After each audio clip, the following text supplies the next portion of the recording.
چطورید بچه‌ها؟ درود بر شما. یه ویدیو از تیتی جوناتان بهم ساجست شد با تایتل گیم هایی که اشک منو در آوردن. دیگه نیاز نبود ویدیو رو ببینم. در جا اینطوری بودم که اوکی من باید یه همچین چیزی درست کنم. با خود اشک ریختن درگیری هایی داشتم در بازه زمانی های مختلفی توی زندگیم. میتونم بگم از یک جهت کلا مشکلی با اشک ریختن نداشتم، خیلی باش راحتم، یه چیز سالم میدونمش، حتی نیاز و این حرف و اینطوری هم که مثلا من از اینا که اشکم لبه مشکم. ولی الان توی بکلاگ بین مثلا 500 600 تا گیم داشتم نگاه میکردم، اینطوری بودم نمیتونم ویدیو رو پیدا کنم. یه ذره باید صرفا این ویدیوهای چند بار رکورد کنم تا همون ویدیو خودش رو پیدا کنه، هم من بتونم ویدیو رو پیدا کنم. می‌دونم که مثلا که من با این گیم احساسی شدم ولی به اون لول اشک ریختن نه، یا مثلا چه بدونم یک قطره اشک ریختن اینجوری در حالی که اینجوری اوکیه آگلی کراینگ باشه، اصلا میگم شکل گریه کردن خود اونم متفاوته، ولی نکته این نیست. میگم مثلا نکته اون شکل درگیری که با اشک ریختن هست یا شکل خود اشک ریختن نیست. اینی که خب من فکر نمی‌کردم قطعا بیام یه روز راجع به همچین چیزی صحبت کنم و سر همین یادم به خصوص یادداشت نکردم که خب من با این گیم اشک ریختم، من با این گیم فلان. مخصوصا که من اینطوری نیستم که یک سری لحظاتو بردارم عکس کنم خصوصا بچسبونم که اون لحظه رو هی برای خودم یادآوری کنم. ممکنه یادم بره و من اوکی ام با این قضیه. پیش‌فرضم نیست که مثلا حتی الانم نیست، نه که مثلا خب 10 سال پیش که مشخصا نبوده، حتی الانم این پیش‌فرض ندارم که خب الان این گیمو دارم میزنم این حسه به خصوصی که دارم میگیرم خب یادداشت کن، یه دونه از اون لحظه ثبت کن اینجوری نگه دار که حالا بعداً یه استفاده بشه. در نتیجه چیزای این شکلی و این صحبت‌ها و سناریوها میتونم بگم که اولا که این ویدیو میتونه چند تا پارت باشه، دوما که خیلی از سرهاموز ممکنه دستم بپره، اونقدر چیز نیست، نمیخوام بشینم تک تک خاطرات زندگی رو مرور کنم که یک بارم برای اون اشک بریزم. در نهایت به نسبت گیم هایی که تجربه کردم بازم نمیخوام اذیت شم که این گیم رو تجربه نکردم اون گیم رو تجربه نکردم. اوکیه سال بعد اون گیم رو تجربه میکنم، یه ویدیو دیگه میدم همین شکلی، گیم هایی که باشون اشک ریختم پارت 2 2025 2026. و در نهایت مشخصاً گیم هایی که تجربه کردم خودم بازی کردم، نه اینکه با تصورشون تریلرشون واکتروشون رو دیدن تو یوتیوب، حتی با اینکه فقط سر 2 تا گیم این کار کردم یهو زجه زدم، مثلا همین تریلری که احتمالاً الان تو کات شاید بذارم ببینید که مثلا خب تریلر گیم جدید اویدور دیدم و هولی شت. ولی خب میدونی تریلره، خلاصه که نیاز و تلاش بر اثبات هیچی از هیچ جهتی نیست در حال حاضر. صرفا میخوام راجع به این لحظه ها صحبت کنم. به نظرم یک زیبایی و یک اهمیت مخصوص به خودش رو داره و واسه من مهم نیست چه جوری دارم اون اثر رو کنار هم قرار میدم و چیه، صرفا میگم اوکی یه پارت دیگه درست میکنم. بریم سراغ یه سری اثرایی که دوست دارم بهشون اشاره کنم. توی بکلگ داشتم نگاه می‌کردم اینطوری بودم که 5 6 تا اثر در بیارم فعلا بسه تا بعداً دوباره بشینم سرش فکر کنم، حالا یه سری گیم دیگه هم دارم میارم. یکی از اثرایی که تو همین 2 3 سال اخیر نمیدونم چقدر گذشته رفتم و باش اشک ریختم Before Your Eyes بود. یعنی اصلا امکان نداره من به این اشاره نکنم. شکل روایت اثر انقدر زیباست که تو نمیتونی اشک نریزی. اصلا جاهایی که احساسی نیست هم اشکت از این در میاد که چشات داره خشک میشه انقدر پلک نزدی، به خاطر اینکه بخوای تو لحظه باشی، به خاطر اینکه میخوای خاطره رو از دست ندی. نمیدونم چجوری بگم، الان چند بار هی دارم به شکل‌های مختلف میگم اینا بدون اسپویل نمیشه. در نتیجه این اثرهای مختلف من میگم، اسپویلر رو صفحه میزنم و کارش نمیشه کرد. ویدئویی که به نظرم باید اسپویلر داشته باشه مگر نه خراب میشه.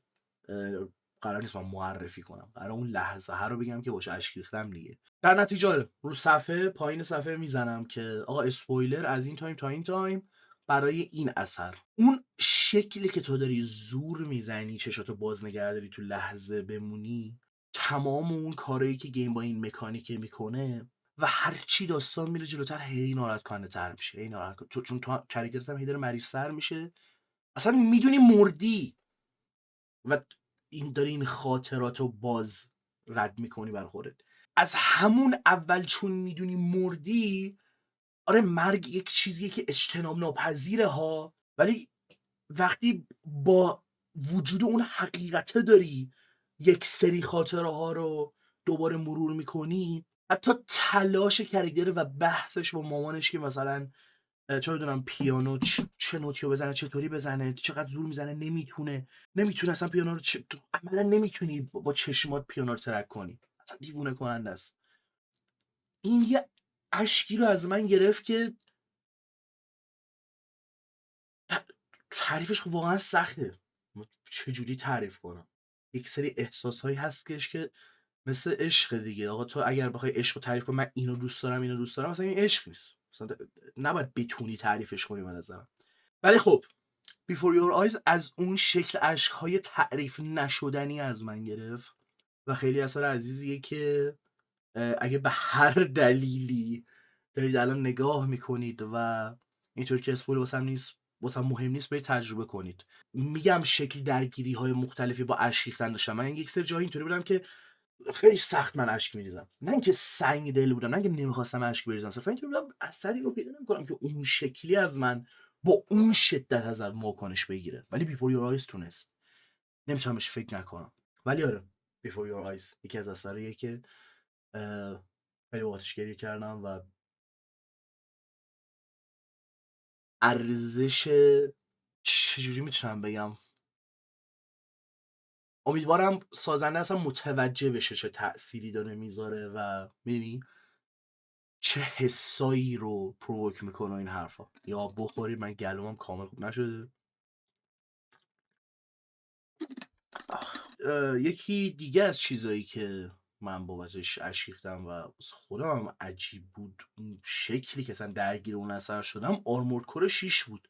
قبل از اینکه بیاد خب مثلا درگیری باش داشتم که چیکار کنم از آرمورد کور 1 تا 5 رو برم، تمام نسخه های دیگه هم که داره من اینطور نیستش که 1 2 3 4 5 اونا رو هم برم یا نه 6 رو برم. آره اوکی یه چیز استندالون میتونه باشه ولی هنوز بدی نیست مثلا اون نسخه ها رو رفت. مخصوصا من آدمیم که اینطوریم که نه ریمستر شده، ریمیک شده، نشده، از یک شروع کن برو. اگر یه چیزی مثلا چه بدونم یه اثریه که اینجوری که فاینال فانتزی 1 2 3 4 ولی هر کدوم یه چیز استندالونه، شین مگامی تنسه هم ادسام لول همینه، پرسونا هم ادسام لول همینه، اوکی اون فرق میکنه. پرسونا 5 شروع کن من اوکی. ولی خب آرمورد کور 6 رو من رفتم، اولا که گیم پلی خیلی درگیرم کرد، دوم به طرز عجیبی اصلا اینطوری بودم چجوری این داره این شکلی همچین روایتی داره، اصلا عجیب و غریب. خیلی روایت خوبی داشت و مشخصا اسپویلر دیگه میگم رو صفم میزنم امیدوارانه. ولی خب و این والتری که داشت و صرفا این کرکتری که اصلا شما ندیدین و هیچ کدوم از NPC تو بازی نیست، همه مکن دیگه و تو مکش هم ندیدی، فقط داره با تو صحبت میکنه، وایس اکتور هم که ماشاءالله گاد و هر از گاهی هم صحبت اینو با بقیه میشنوی. بعد به طرز عجیبی انقدر من درگیر داستان اون دنیای شده بودم، درگیر کرکترها شده بودم، همه اونا رو میخوندم تو ذهنم، تصور میکردم چی شده چی نشده.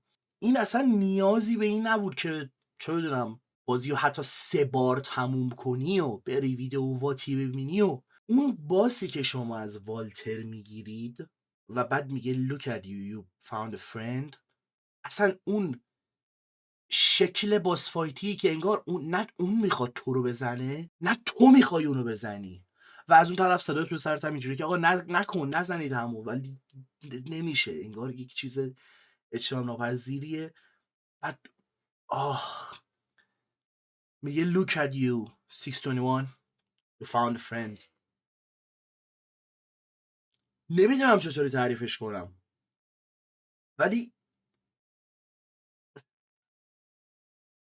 it was beautiful.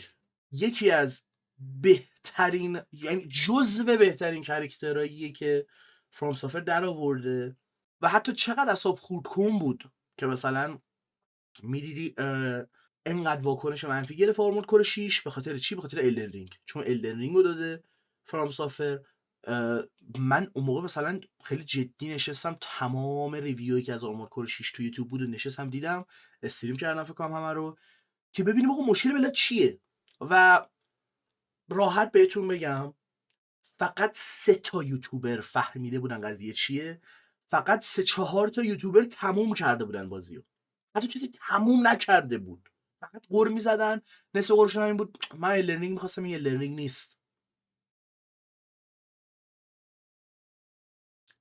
نمیگم بازی خیلی مارکتینگ داشت، ولی معلوم بود چیزی قرار نیست لرنینگ باشه. وات فاک این رو چیزاش حالا کاری ندارم که قشنگ اینقدر میخوام درس اینو بگم، مثلا کاری با دراما ندارم، انقدر بایست شده بودم نسبت به آرمورد کور 6 که تو این لول مثلا رفته بودم این همه آدمو دیده بودم کامنت میذاشتم چون که نداری از دست میری، یور میسینگ اوت، یو دونت گت ایت، تو اصلا بازی تموم نکردی چرا داری این حرفو میزنی، هیچ داستان نداره، اصلا معلومه از چه کتابی الهام گرفته، چی داره روایت میکنه، چقدر زیبا داره روایت میکنه، فلان فلان فلان، تو کرکتر رو نگاه کن چقدر خوبه، تو اصلا حس رو نگاه کن چجوری داره منیج میکنه. حتی اون یکی بادی اونم خیلی دوست داشتنی بود، ولی والتره بود که اشک من در بود. ترکیب موزیک، اون کاتسینه، وایس اکتینگ، همه چی باعث شد که اون لحظه به خصوص آرمورد کور 6 یه چیزی باشه که اشک منو در بیاره و یه از اون اشکایی باشه که چند تا حس همزمان پشتشه، هم ناراحتی، هم خوشحالی، هم یه حسرتی توش هست و در عین اینکه چند تا حس متفاوت با هم ترکیب شده، اصلا نمیگم پیچیده است، واسه بعضیات قابل درک نیست یا قابل لمس، حتی ترجیح میدن یک حس هدفمند و مشخصی باشه که با شدت بیشتری باشه. حس‌های مختلفی توی اون لحظه داشتم که نمیتونستم دیگه از نظر ایموشنالی خودم رو کنترل کنم و به قولی ترکیدم. و آره اون سکانس آرمورد کور 6 یکی از سکانس‌هاییه که واقعا با ارزشه و هست بین این لایبرری گیم ها و چیزهایی که باهاشون اشک ریختم. یه چیز دیگه مثلا اینجا چند تا چیز دیگه هم نوشتم، باز اوری، گریس، دیسانرد، میگم فکر کنم اول ویدیو گفتم دیگه، ولی خب یادم نیست، یعنی جزئیات واکنش خودم یا اثر رو یادم نیست، در نتیجه ولش. ولی هلبلید رو خوب یادمه. هلبلید گیمی که حتی باعث شد میگم من با حسینم دوست شدم به طرز عجیبی، بخاطر اینکه صرفا میخواستم واکنش ببینم، میخواستم واکنش یه نفر دیگه ببینم که چه واکنشی داره با اون لحظه، چه واکنشی داره به لحظه‌های مختلف. هلبلید کلا تجربه سنگینی بود، یعنی یک اثر خوب در رابطه با سایکوسیس و کلا اینطوری که مثلا خیلی اینطوری حال بد کنه این چیه فلان بیساره، ولی از اول تا آخرش اون زمانی که من بازی کردم هلبلید یک رو اتفاقا یک کامفورتی داشت، اتفاقا آرامش بخش بود، یعنی نه اینکه اذیت نمی کرد، نه اینکه به خصوص من مشکل سنوها رو دارم، ولی واسه من کامفورتینگ بود. اون سطح از سنگینی، سیاهی و اون مسیری که این کرکتر داره طی میکنه در رابطه با از دست دادن شخصی. اصلا بازی اینطوری که تو از یک اینطوری نیستش که خیلی ام پی سی داشته باشه، خیلی کرکتر داشته باشه، بیش از هر کاتسین داشته باشه، ولی اینطوری تو یه نردبونی میخوای بری بالا، انگار یک جنگ داره داخل مغزت رخ میده. اون گریف و تروماه باشه، بحث هویت باشه، بحث اون پرسپشن کرکتر نسبت به چیزها باشه و اون عشقی که کرکتر داره و سیاهی که درونش میشه پیدا کرد و چطور قراره چیزی که از دست داده رو بالاخره بگذره، رها کنه، تمام این چیزا. یکی از لحظات خاص بازی که حالا دقیق یادم نمیاد اشک ریختم ولی میدونم خیلی واسم خاص بود، آره اشک نریختم که الان یهو یادم اومد که یک کلیپ هم ازش گذاشته بود. لحظه ای بود که سنوا توی میره وارد اون فایتی میشه که هر کاری کنه نمیتونه ببره، موزیک خیلی احساسی هم داره پخش میشه و باید تسلیم شه، باید رها کنه، نمیتونه اون ابستیکل رو به زور رد کنه، تو هر چقدر زور بزنی کم میاری. خب میگم بازی سنگینیه، بازی تلخیه، رو چیزای عجیب و غریبی داره دست میذاره. عجیب و غریب نه اینکه مثلا اوه عجیب و غریبه not in that sense، ولی خب ولی اینو میخوام بگم که مثلا موقع یه لبخندی زدم که What is this؟ چه حس عجیب و غریبی من دارم، انگار اشکی میخوای بریزی از این سطح از ارتباط و این شکلی که این اثر داره این حسه رو به تو میده و غیر قابل شرحه. یعنی یه سری جا چرا ما دنبال یک ریپرزنتیشنیم، چرا دنبال چیزی، بخاطر اینکه بخوای خودت رو شرح بدی اینطوری که من مثل این چیزم که حالا مثلا چقدرم خوبه، چقدرم احساسیه فلانه. و اون سکانس واقعا سینما بود، ولی هیچی اندینگش نمیشه. یعنی اندینگش فقط موجب زجه زدنه، یعنی چیزی جزئی نیست. اون سطح از ارتباطی که تو با کرکتر سنو برقرار میکنی و اون مسیری که باش طی میکنی، حالا چه تجربه خودت داشتی با چه پیش زمینه‌ای اومدی سراغ این اثر، اون اندینگ باعث میشه که از زیباترین چیزها باشه، مخصوصا اگر بتونی وارد اون مرحله شی که تو هم با کرکتر قدم برداری، تو هم رها کنی یک سری چیزا رو و بگذری و این حرفا، عقب وای نسی یهو اون فاز جاجمنتال رو بگیری چرا این کارو کرد یا هرچی. وقتی اون قدم رو با کرکتر برمیداری تو هم میخوای اشک بریزی، هم بابت کرکتر خوشحال میشی، حالا به هر دلیلی یا هر حسی اصلا میگیری، هم به خاطر اون اشک میریزی، هم خودت داری برای خودت اشک میریزی. کلا یه چیز عجیب و غریبیه که هلبلیت رو من میشه واقعا اشاره نکرد.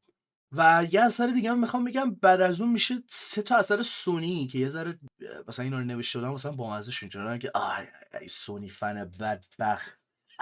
من که سونی فن نیستم، نبودم هیچ وقت، از بچگی خیلی اتفاقا بدم میومد از کنسول وارز و اینطوری بودم که من نمیخوام پلی استیشن 2 فقط داشته باشم این گیما رو بزنم و اونو رو از دست بدم، من میخوام جفتشو بزنم، من میخوام what the fuck. با پلی استیشن کلا بزرگ شدم و گیماش بیشتر میطلبید بهم، با اینکه حالا خیلی چیزا رو از دست دادم. ولی خب یکی دیگه چیزایی که فکر کنم حتی من عکس پروفایل تلگرامم نگاه کنم مثلا 2016 عکس پروفایلم لایف ایز استرنج. یعنی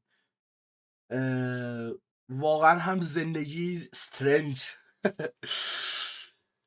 خیلی ببین یه سری چیزا هست، یک سری اثرها هست میاد و تو نمیتونی اون سطح ارتباط باش داشته باشی، نه بخاطر اینکه صرفا تارگت آدینسش نیستی، بخاطر اینکه روی یه سری چیزای جزئی اتفاقا ممکنه دست بذاره، یک شکل تجربه‌ای رو سعی کنه به دست بیاره اصلا تو هیچ درکی ازش نداری. خب مثلا اون تجربه های اسکول توری رو ماها نداریم اکثرا، خیلی متفاوته نسبت به اون دیپیکشنی که توی لایف ایز استرنج هست. اما لایف ایز استرنج توانایی رو داشت که حداقل اون موقع که مثلا من تجربه کردم، همین چند وقت پیش که دارم میگم، مثلا تو چند سال اخیر دوباره سراغش رفته بودم، توانایی رو داشت که خودش رو صرفا محدود به اون چیزای پاپ کالچر توری یا خیلی دیگه این دیتیل نکنه و خیلی هدفمند هنوز بخواد اون داستان خودش رو روایت کنه از رابطه بین این دوتا کرکتر و این باترفلای افکت. از اون طرف بکنم جزو اولین اثرها، نه اولین اثرهایی بود که تجربه کردم و یک رابطه کویر توش بود و خود این هم برای من باز یه چیز عزیزی بود. بله دقیقا حتی همون 10-12 سال پیش یا هر چند سال پیشی که تجربه کردم، نمیدونم بذار ببینم اصلا همون بر اساس عکس پروفایل تلگرام هم بخوام بگیم برفرض همون موقع من تجربه کردم، من چند گفتم 2016 گفتم، این عکس 2018 و فکر کنم برای DLC. اوکی همون 2018 2017 چرا اینقدر فاصله هست؟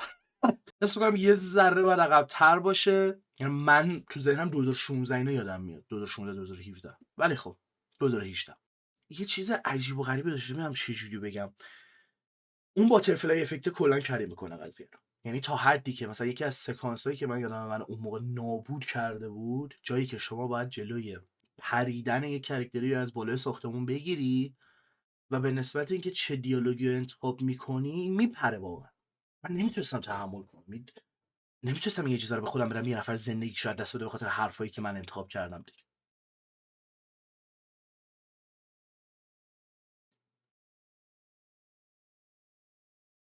الانم بهش فکر میکنم سخت لعنتی، الانم بهش فکر میکنم اینطوری هم که چی بود اون شکلی که تونسته بود این اثر حس بده به چیزها، حس کاراکتر رو زنده کنه، اون کلمات رو زنده کنه، این حس رو به من بده که من نمیتونم تحمل کنم این باترفلای افکت رو عذر میخوام، نمیتونم تحمل کنم این باترفلای افکت رو، این سنگینی اهمیت هر کلمه رو، تأثیرش هنوز رو زندگی مونده. آره چرت و پرت زیاد میگم، رندوم بولشت با آدما زیاد میگم و آدمای کمی هم اذیت نکردم، خب چه به عمد چه غیر عمد، ولی اهمیت و وزن هر کلمه و جدی گرفتن این چیزا حس میکنم یه بخشش واقعا از لایف استرنج برای من میاد.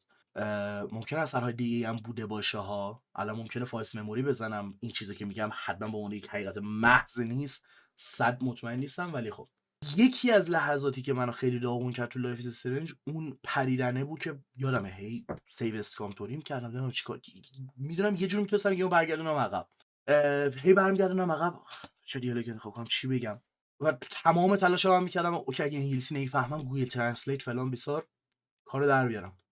اولین بار یه بار اونجا بود که مثلا من حالم بد شد و خیلی ناراحت شدم این حرفو، ولی اصلی ترین جایی که لایف از استرنج خب جمع میکنه هر تصمیمی که تو داری میگیری قطره قطره داره جمع میشه و به تهش میرسه تو میبینی اولین تصمیمی که گرفتی کارو تمام کرده، باید برگردی اون لحظه و باید بذاری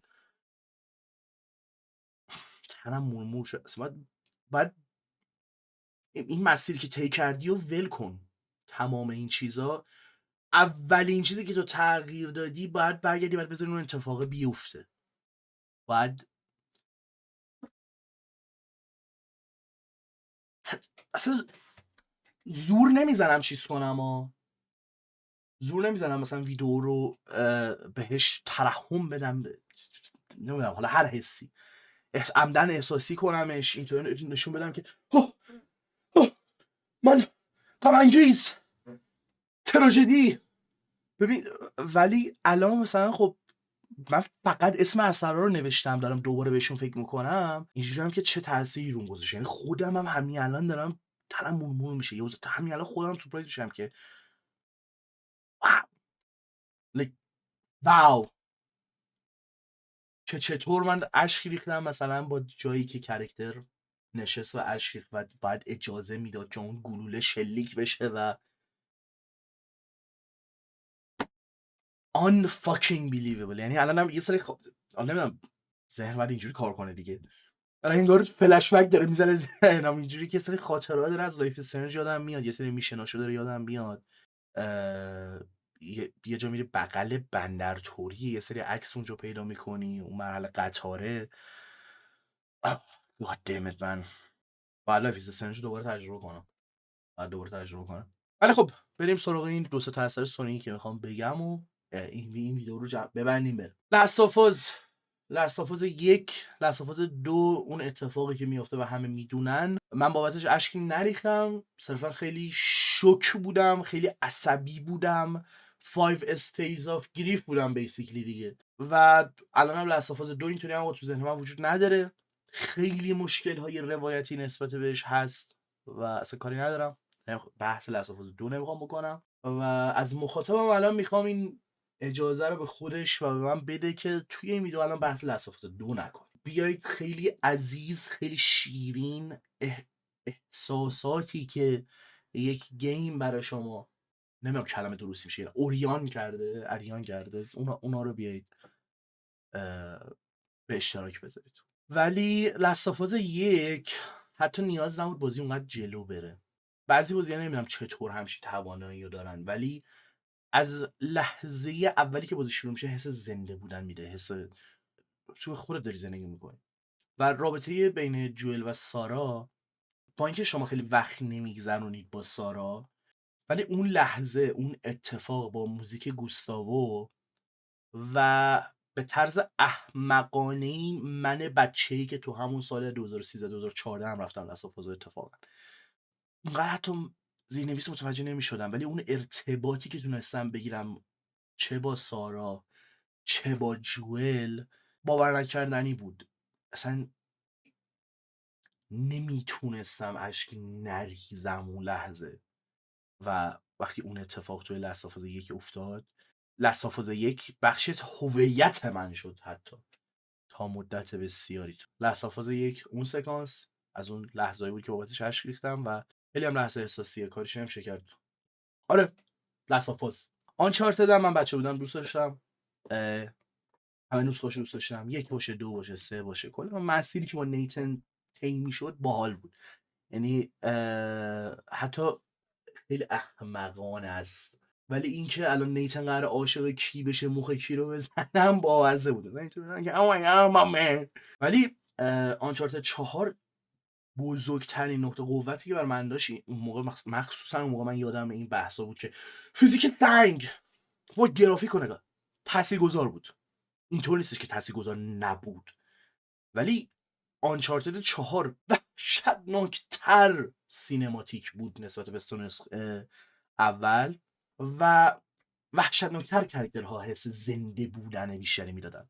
رابطه بین دوتا برادر سم بود دیگه اگه اشتباه نکنم، نیتن و سم. ولی این مسیر تموم شد، تیوز اند، این مسیر که تو میدونستی تمام میشه، این سخت بودن خداحافظی، این سخت بودن تموم کردن یک چیزی، کنار گذاشتن این کاراکتر این شکلی با این مسیر که طی شده، با اون اندینگ که تو میبینی بچهش داره کرش بندیکوت میزنه اگه اشتباه نکنم و یک خانواده خوشحالن که با هم زندگی میکنن. لحظه هایی که در آورده بود از همون موقع که من یادمه تریلر معرفی شد و تریلری بود که گولت میزد، تو حس میکردی نیتن دقیقه بمیره و تو اینطوری بودی که what؟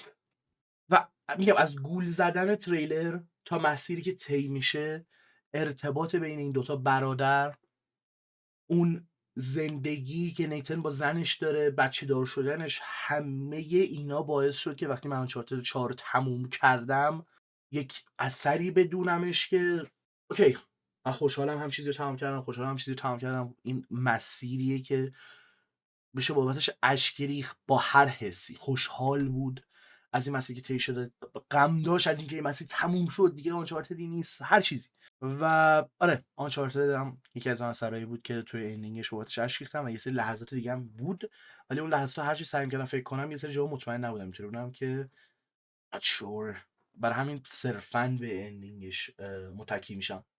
اما گاداوار اینجا دیگه باید بیشترین صحبت رو بکنیم. گاداوار خب کلا گیم مهمی بوده توی زندگی. از همون زمانی که پلی‌استیشن 2 داشتم خاطرات متفاوتی با این گیم داشتم. گیمی بوده که از همون اول کریتوس رو صرفا به خاطر خشونت، انتقام، چیزهای مختلف دوست نداشتم. اتفاقا اون تراژدی داستانش رو دوست داشتم و این مسیری که داره طی میکنه، عذابی که داره، گیماشو به شکل‌های مختلفی دنبال میکردم. خیلی دوست داشتم. فقط میخواستم PS P داشته باشم، فقط و فقط به خاطر گاداوار.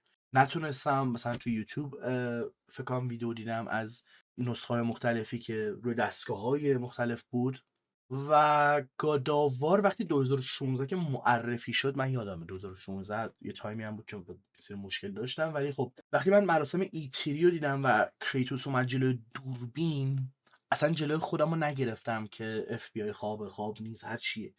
یک جوری من داد زدم، یک جوری خوشحال شدم و ذوق داشتم که نمیتونستم لحظه ای رو منتظر نباشم برای این گیم. هنوزم که هنوزه وقتی میرم مثلا این تیری گاداوار رو میبینم اینطوری هم که گود 2018 که بازی اومد، خب به خاطر درگیری هایی که من داشتم و پیش زمینه، مشخصا یک تجربه متفاوتی هم داشتم. تجربه‌ای که در نهایت یک سری جاها غم انگیز بود، یک سری جاها یک اورنسی رو به هم میداد که اوکی I get it. مخصوصا که 2018 که من بازی میکردم، کاراکتری که بیشتر باشه ارتباط برقرار میکردم کریتوس بود، نه آتروس. من پدر نیستم ولی هر دلیلی کریتوس رو داشتم بیشتر دنبال میکردم. آتروس رو مشخصا این سجا متوجه میشدم ولی اینطور بودم که اوکی.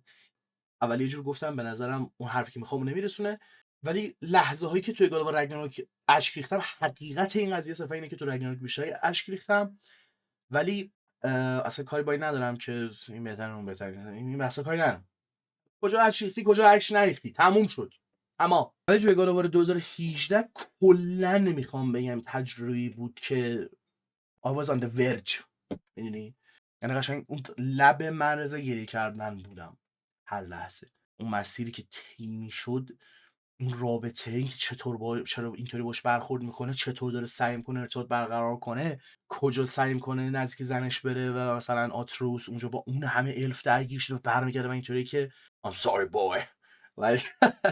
تماما یک بازی با ارزشی که هنوز هم واسم قابل درکه که چرا یک سری متوجهش نمیشن. و حتی بین یوتیوبرایی که خودم دوست داشتم مثلا این طرف اینطوری بودی که من بچه دار شدم بعد رفتم سراغ گاد آف وار بعد متوجه شدم چه خبره. اوکی it's kind of weird، یعنی به نظرم نیازی نیست حتما اون تجربه رو داشته باشی تو متوجه بشی، مخصوصا با اینکه دارم در حالت اینو دارم میگم که خودم یه پیش زمینه‌ای داشتم، ولی حس میکنم نباید نیاز به یک سری تجربه باشه و حتما سر خود اومده باشه تا تارگت آدینس اون چیز بشی یا متوجه بشی که یک سری چیزا چقدر عزیزه. قابل بحثه. ولی خب توی گاد آف وار 2018 چند تا لحظه خاص بود که مثلا بابتشون اشک ریختم، اما اوجش توی گاد آف وار رگناروک بود. گاد آف وار رگناروکی که تو باز زمانی اعتراضات هم اومد و کسی مثلا استریم نمی‌کرد. بعد من اینطوری بودم که استریم کردم فقط برای گاد آف وار رگناروک و گفتم آقا حقیقت قضیه اینه که من قرار این گیمو بزنم و حتی ممکن لذت ببرم و بخندم، چرا دروغین این کارو بکنم و مثلا یه ماسکی بزنم که نه من هر لحظه‌ام عذابه، در صورتی که واقعا صبح تا شب تو توییتر و یه سری چیزا بازه قطعا بود، ولی اینطوری بودم میخوام یه ذره ریکاور کنم. و هنوز هم واسم سواله که شرایطی که اون موقع من بازی کردم اون اثر رو باعث شد تأثیر بیشتری بذاره تو این که من بیشتر اشک بریزم یا نه. و جوابش حس میکنم آره است، باید آره باشه. خیلی خیلی ایموشنالی داغون‌تر بودم و نیاز به اشک ریختن داشتم. اما از طرفی کاراکتر کریتوس کاراکتری دوست داشتنی بوده برای من، همونطور که گفتم، و من میخواستم این، اصلا من نمیفهمم آدمایی که میگن چرا کریتوس با آرامش برسه، فقط انتقام، فقط خشونت، فقط من لذت ببرم به عنوان مخاطب، فقط من دوپامین آدرنالین بگیرم. I don't fucking care. Who cares about family؟ اینجور جاهاست که مثلا دیوید جفی این فلان، حالا هر کسی با هر کردیتی که من چون حرف اونو قبول دارم پس این کردیتو بهش میدم، گفته که این گیم بده. Who cares؟ من بودم همچین آشغالی نمیساختم. به جهنم که با پسر چه ارتباطی داری. What؟ این بحث احمقانه رو نکنیم که الان باز درگیر لسافاز 2 میام اینجور بحثا نشیم. ولی خب این بحثا حول محورش هست.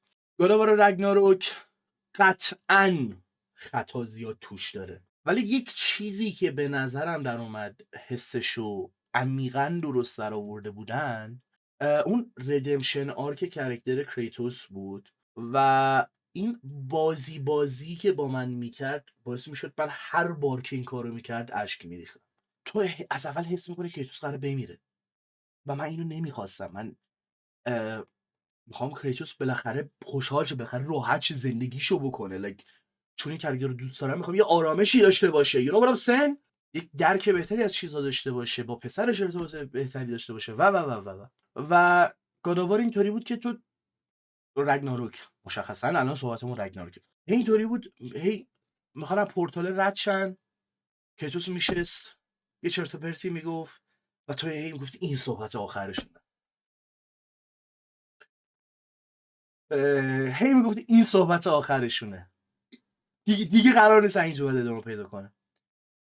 هر بار که کریتوس دهنشو وا میکرد یا یک بادی لنگویج، یک چیزی از خوش نشون میداد که انگار آگاه به این حقیقت که قرار کنار زده بشه، کرسته، نمیتونست جلو سایکل رو بگیره و اون حس شکست، تسلیم شدن، باختن، چه در نقش پدر بودن چه در نقش خدا بودن، هیچ ردمشنی رو نداشتن هیچ جا. It was devastating, you know. هر بار که میگم این میشست با آتروس صحبت میکرد، حتی نمیتونست توانایی رو داشته باشه که با آتروس ارتباط بیشتری بگیره و انگار فاصله زیادی گرفته بود که میدونی آتروس میره واسه خودش کلا یک جرنی دیگه میره ووو میکنه، بعد برمیگرده که اینجوری که کدوم گوری بودی، میدونی تماما اون حسا آزاردهنده و اذیت کننده بود. ولی مشخصا لحظه های خاص زیادی بودن که من اشک ریختم تو گاد رگناروک دیگه. اتفاقا انقدر تعدادش زیاده که سوا کردنش خودش شاید یک ویدیو همین الان 40-50 دقیقه‌ای بشه. ولی اون لحظه به خصوصی که کریتوس میگه لوکیگو آتروس ریمیز و چه این حرفا، اون ردمشن خودش رو میگیره، اون نقش رو نگاه میکنه و میخواد انگار اشک بریزه به حال خودش. حتی DLC هم کاری ندارم که سری لحظاتی داشت که مثلا یکی دو تا لحظه داشت که من واقعا بابتش اشک ریختم، فقط رگناروک. و نگاه میکنه اونجا و اونطوری دست میکشه و میدونه چی رو به دست آورده.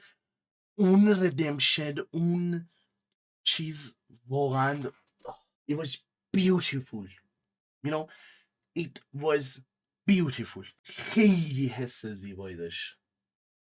اگر من هیچ جای گاداوار رگناروک اشکی نمیریختم، مطمئنم اونجا اشکی میریختم، چون مسیری که از گاداوار یک طی شده، یک فرانچایز رسیده به این نقطه و انقدر دوست داشتنی این حس رضایت رو به یا حالا هر چیزی، این حس مثبت رو به کریتوس میده، باعث میده منم اون حس رو داشته باشم و اشک بریزم و خوشحال باشم از اینکه کریتوس به این نقطه رسیده.